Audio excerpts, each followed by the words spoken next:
చక్రంతో పండరీపురం, శంఖంతో కాశీ, వారణాసి.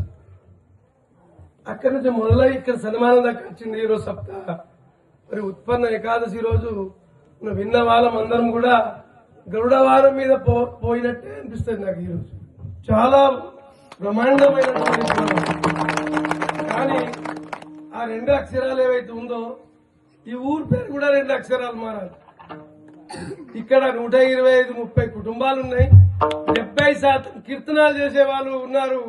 ఇంత ఆనందం నాకు భారతదేశంలో ఈ మహాదేవునిపల్లి, శంఖము, మాధవపల్లి అనేది పొండరీపురం, ఈ 2 అక్షరాలతో ఈ మాధవపల్లి ఉంది కాబట్టి ఆ మాధవుడు వారణాసి, కాశీ విశ్వనాథుడు ఇక్కడ ఎప్పుడు విలజిల్లుతూ ఉండి మా గాంధారి మండలానికే కాదు కామారెడ్డి జిల్లాని కూడా మనందరి కూడా వికాసం ఇస్తుంది, వికసిస్తుంది, అందరికి ఆశీర్వాదించే సంస్థగా తయారైతుంది. మాకు ఆనందం బాగుంది. ఇక్కడ కీర్తనాలు అన్ని దేవతలకు ఈ ఊరు నుంచి ఎన్నో దూరాలు 70-80 కిలోమీటర్లు వెళ్లి నవరాత్రులు కావచ్చు, ఇంకా అనేక బ్రహ్మోత్సవాలు కావచ్చు, అనేక రకాల భజనాలు చేసే ఊరు ఏదైనా ఉందంటే ఇది ఒకటే మాధవపల్లి, మహాదేవుని పల్లి. మరి ఈరోజు ఈ సప్త హరినామ స్మరణం చేయడం అంటే మామూలు కాదు. ఇది దేవునికి మూల మంత్రం, ఇది నారాయణ మంత్రం, ద్వాదశ మంత్రం, పంచాక్షరి నామ మంత్రం.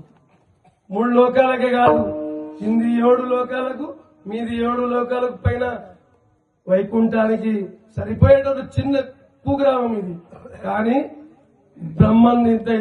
ఇంతింతై భ్రమణింతై అన్నట్టుగా భావనావతారంతో మా మహారాజ్ గారు, మన మోహన్ సార్ గారు చాలా ఆనందం అనిపించింది.